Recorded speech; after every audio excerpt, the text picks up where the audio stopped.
Good day, I'm Brian Ferrill, and welcome to PACE IT's session on basic forensic procedures. Today we're going to be discussing how to recognize the need for forensic procedures, and then we will conclude with some basic forensic concepts and procedures. There's a fair amount of ground to cover, so let's go ahead and begin this session. Of course, I'm going to begin by discussing how to recognize the need for forensic procedures. The first step in basic forensic is the recognition that forensic measures need to be taken, as in that a security incident has occurred. Most technicians, at least hopefully, will not need to deal with a murder mystery in the workplace.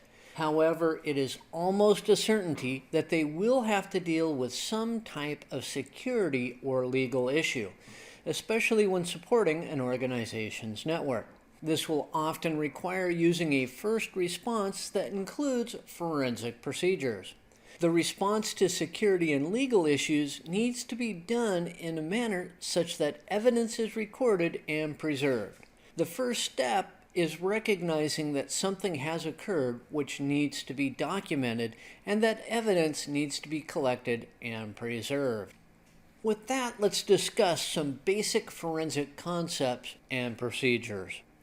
Let's begin by discussing first responder responsibilities. The first item on any first responder's agenda is to secure the area and limit who has access to the area as much as possible.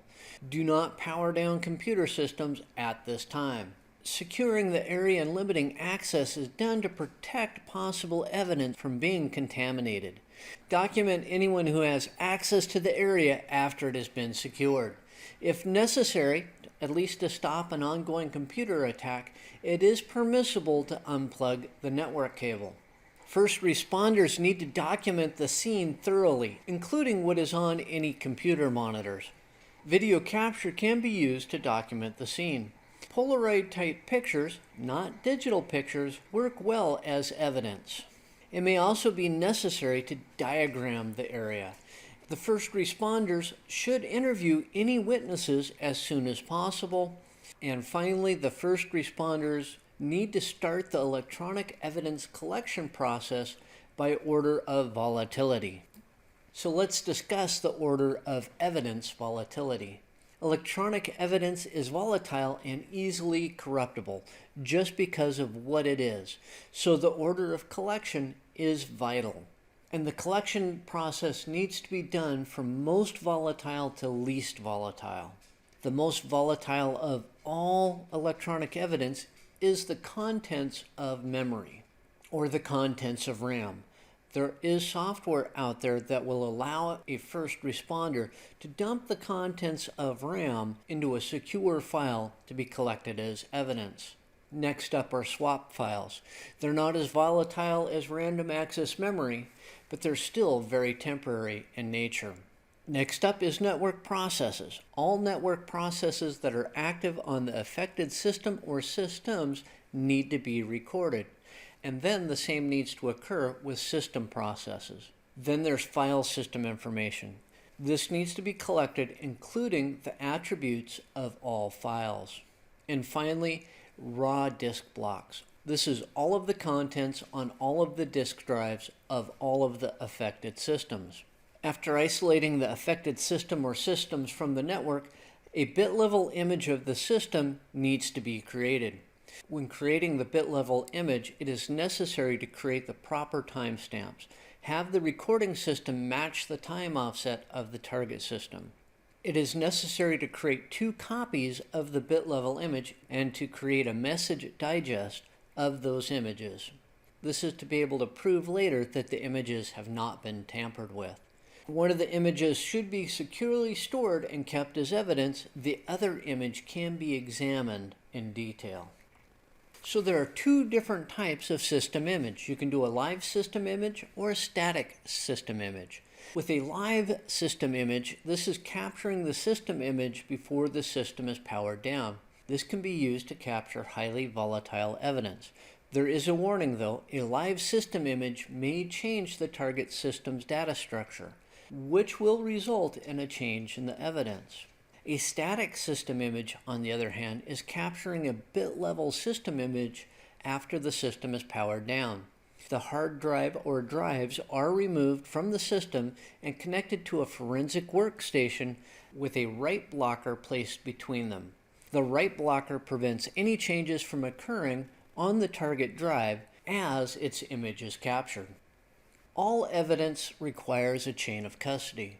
It's a document that identifies who collected the evidence, when it was collected, and who has had access to it since it was collected. A proper chain of custody document can prove that evidence has been accurately preserved, and the chain of custody can also be considered as part of the evidence. A chain of custody document will help to ensure that all evidence is admissible in court. A broken chain of custody will negate the collected evidence.